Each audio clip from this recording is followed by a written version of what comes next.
We bring you the latest updates from the Pna Newsroom. The Philippines and Japan are completing some of the projects halted due to the coronavirus pandemic. New projects are also being developed with the assistance of the Japanese government.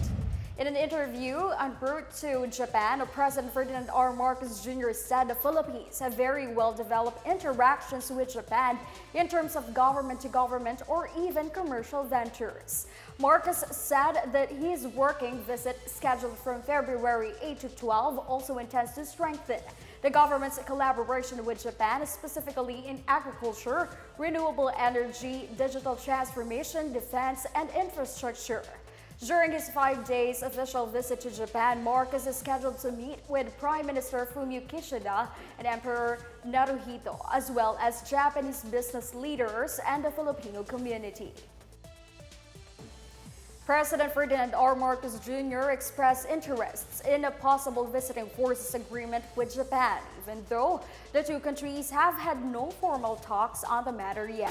Marcos said he's considering Japan's assistance in helping the Philippine Coast Guard in terms of capacity building and the provision of equipment. He said stronger cooperation with Japan will help the country achieve its goal of continually modernizing the Philippines' armed forces. The Department of National Defense also announced that it is looking for a VFA with Japan, which is next to the United States and Australia.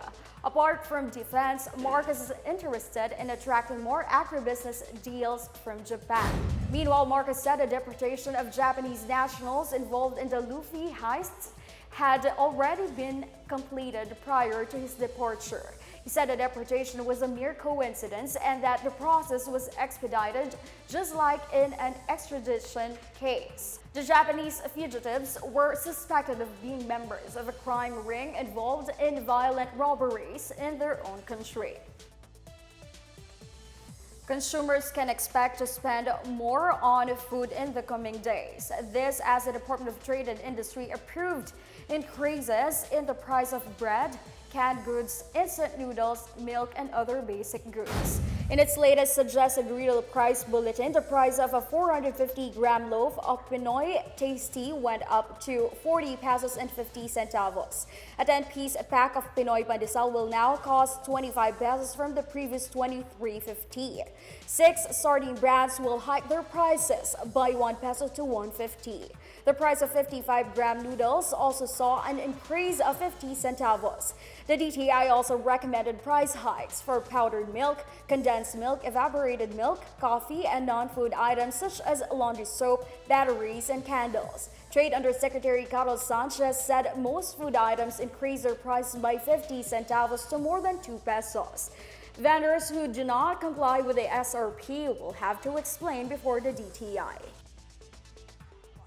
In other news, the World Health Organization says it is closely monitoring the reported detection of a bird flu strain in mammals in several countries, including the United Kingdom, France, and the United States. WHO Director General Dr. Tedros Adhanom Ghebreyesus said they have received reports of mammals including minks, foxes, otters, and sea lions having been infected with H5N1 avian influenza.